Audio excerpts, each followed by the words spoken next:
one you count on. I'll get us through the next storm. I'll be the strong one you'll see.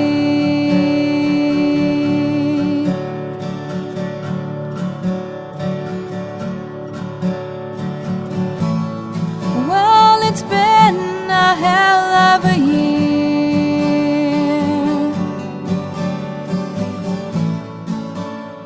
The love and hate.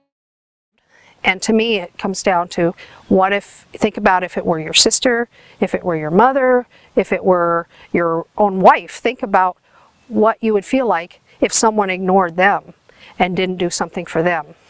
I volunteer because it gets back to me. When I was growing up, these resources were not available, and I feel like I can tell people, and I can also talk with people on the phone and help them realize that this is possible. Life is good.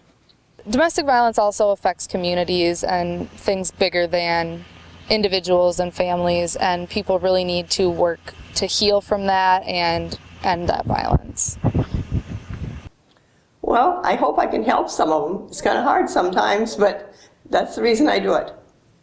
Because they don't have to live that way. They just don't.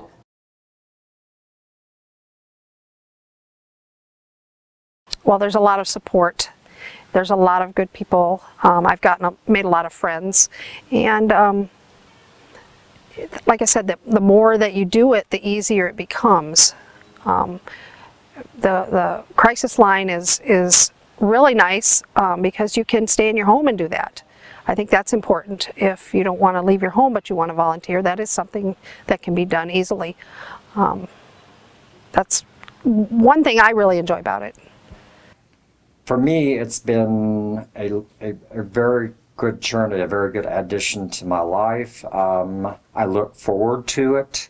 I look forward to doing the crisis line. It's not always, busy, but still, it's the fact that I feel like I'm going to be giving something, and particularly for a retired person, because retirement to a lot of people is psychologically really, really different, because you don't have a schedule to live to, you don't have, all this 8 hours a day and so on. So I think that's the best part, particularly for a retired person like me. What I like best about volunteering is both, even when you don't get a call, knowing that that's a really good sign, but then also knowing that when you do get a call, that you're equipped with the skills, and you're equipped with the skills to be able to respond and handle that situation confidently, and that's really rewarding. Everyone can do it if they put their mind to it. But some people just, are afraid of a lot of little things. But it isn't hard. Well, a lot of it is on the job training, because everyone is different. I mean, every person is different. And so, you just have to use your gut feeling and figure it out.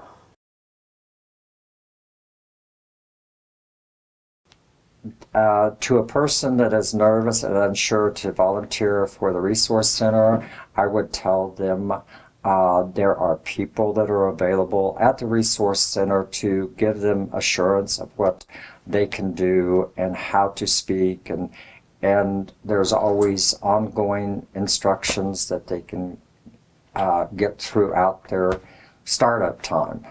It's always there. I definitely didn't feel super confident first off doing my first night of volunteering.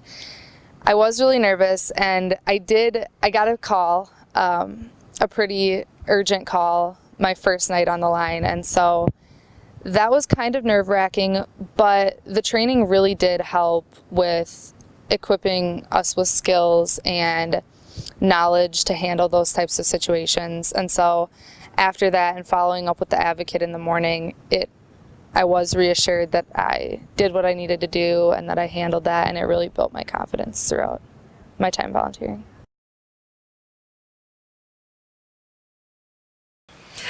I got a phone call probably around 2 weeks ago, and a woman was in a very serious situation.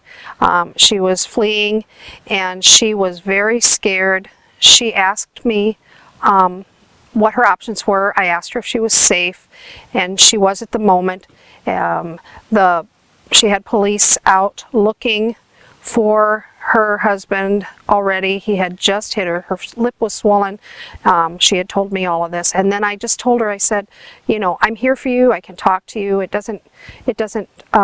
You don't need to get off the phone. And so she just talked, and it calmed her down. And then at the end of the call, she said, you know, I really appreciate that. She just wanted someone to listen. Just recently, I felt like I made a difference in somebody's life who was totally confused, had been abused emotionally by a individual on the phone, and I felt as though I had given guidance and suggestions on what that individual could do. A time that I really felt like I made a difference was probably my first night on the line.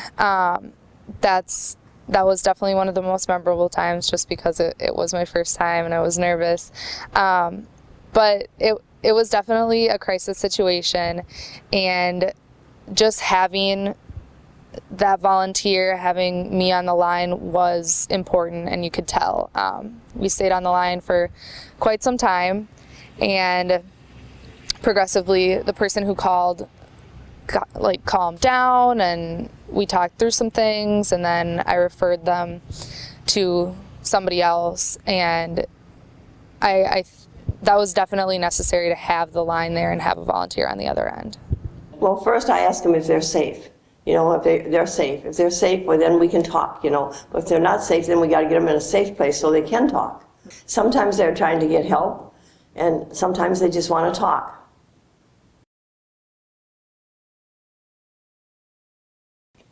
To help a person who has been in domestic violence is, by the time we get to them, they're so down in the bottom of the barrel that a conversation with somebody that is kind of on the other end, that is not emotionally attached to what has happened to them, can give them some kind of hope.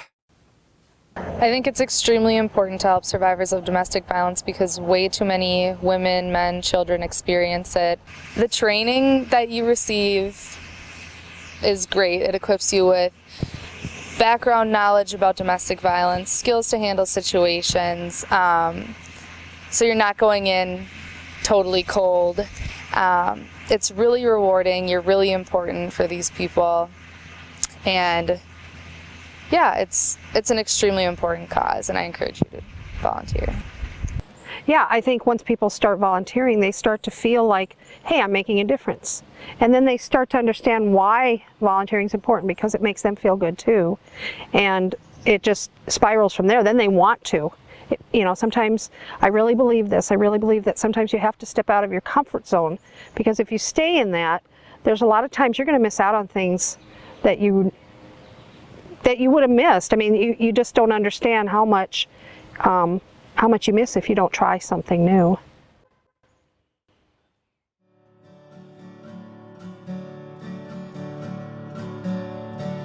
Gonna be